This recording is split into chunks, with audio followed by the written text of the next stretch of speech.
Hello and welcome to episode 4 of 5-minute oxygen not included tutorials. If you hate those really long tutorial videos that are an hour long, 45 minutes long, person spends the first 20 minutes just fixing their base or talking about their last episode, and you hate that, this episode is for you. Try to keep it under 5 minutes, focus on the topic. So let's get started. So this is episode 4, and I was trying to figure out which one to do next. Power, water, or oxygen. But unfortunately, they're all kind of related to each other.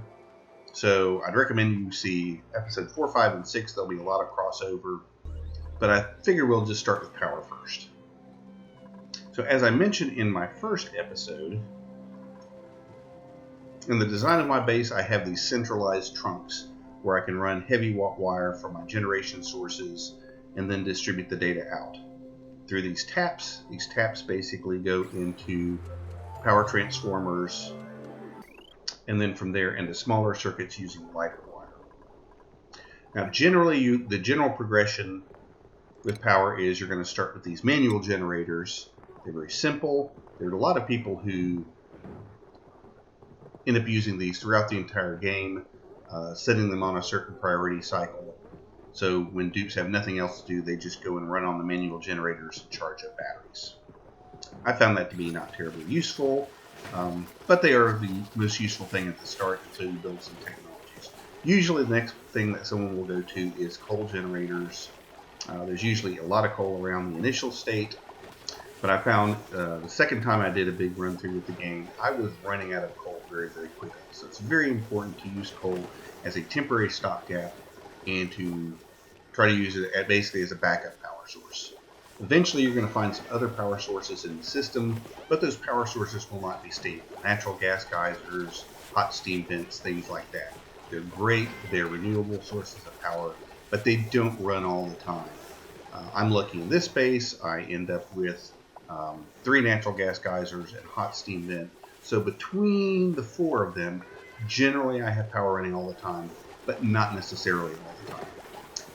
But one of the things when you get the technology, when you run a coal generator, you're going to want to hook it up to a smart battery. So if you look at the automation sequence here, and again, this will take a little bit of technology research to do. This thing is set up so that only when the battery drops to 47 is it going to kick on these generators. And then once it gets to 68, it's going to turn them off. So really, between that and the fact that my main power bus has a lot of batteries attached to it, there's really not too much often that these coal generators have to come on.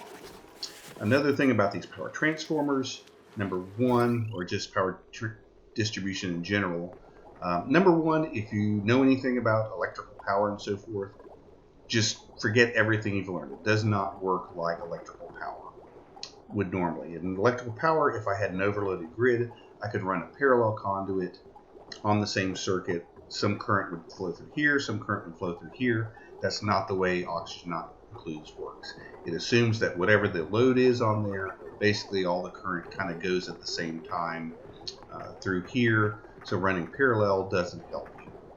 So generally what I figured out to do is to run, like I said, these main power trunks. Anything that's close by these trunks, it's certainly not in a dupe occupied area. I just run heavy wire every place that I can. When I want to run through a dupe occupied area, or I just need to make some long runs and not use quite so many resources, or I want to go through a lot of walls, I'll use the regular wire and I'll use a power transformer to distribute it. I will generally, and this is an exception here, I will generally not put generators or batteries on those secondary circuits. Batteries are probably okay, but definitely don't put generators. So the general power feed that you want is all of your power generation on these heavy watt wires. They charge batteries on there, and that way those batteries can distribute power to any of the transformer circuits. Whereas this battery here can only serve this sub-circuit. So if you think of it, power can't flow from the circuit back into the main bus. And you can kind of see this from the arrows on the power transformer. So again, avoid putting batteries over here unless for some reason, if the whole grid were to go down, you were to overload it. These are critical items that you want to run. So I did it here mostly for these atmospheric suits. I had one case where My power went down. They didn't have power for atmospheric suits, and people couldn't leave the base and do critical functions. So as I mentioned in this base, if I zoom out a lot, let me go into debug mode here, I have two natural gas geysers here. They feed power down to 2 natural gas generators. I have another geyser down here that feeds another set of generators. And then somewhere else, I have a hot steam vent, and it's running some steam turbines. So the lesson here is exploring geysers are your friend. Now, one of the things I've done here is I went into the temperature map, that's the F3, and you'll see this neutronium, that will always show up as kind of this dark blue. So as you start exploring, if you go to kind of your little fringes and so forth, and you start seeing little bits of blue, that's probably something you want to go explore. I think I've explored all of mine, but occasionally you'll go through an exploration and you just kind of scan around through here. And if you see those little bits of blue, aside from the obviously cold zones, that's going to tell you where some kind of geyser is. That's where you want to focus your exploration. You want to find out what that is, and what you're really searching for primarily for power is natural gas geysers, maybe a hot steam vent, and then for fresh water, and I'll get to this in the water episode, these cool steam vents, they are good sources of water here. You can see there's one there. It's already started kind of generating enough water that it flooded itself. I might open that up and just give it some more breathing room. But I'm getting away from power and getting more into water. The last thing I wanted to mention is big sources of sucking up electricity. Well, number one, if you're not using something, it doesn't take electricity. If you want to look at your power consumption, if you click on this wire, you can scroll down here, and first it'll show you who's generating power. I've got 4 natural gas generators online, none of my coal generators are online, and you can see here who's actually using the power. And my big power suckers on a constant basis are the incubators, gas pumps, water pumps. Those are super, super heavy users of the power themselves. Electrolyzers not so much, but if you think of my oxygen plant here, which is basically some water electrolyzers, gas pumps, gas filters, and so on, these guys are really not using a lot of electricity. You're using 120. These gas pumps and this gas filter, they are the real power hogs of the system. So that's why in a lot of cases automation is important. So if I'm using an atmospheric sensor to trigger this gas pump on and off, that's going to save some electricity. Because everything is connected to batteries, it's only going to draw when that thing is operating. So automation of water pumps, automation of gas pumps, rather than running them all the time, is important in the system.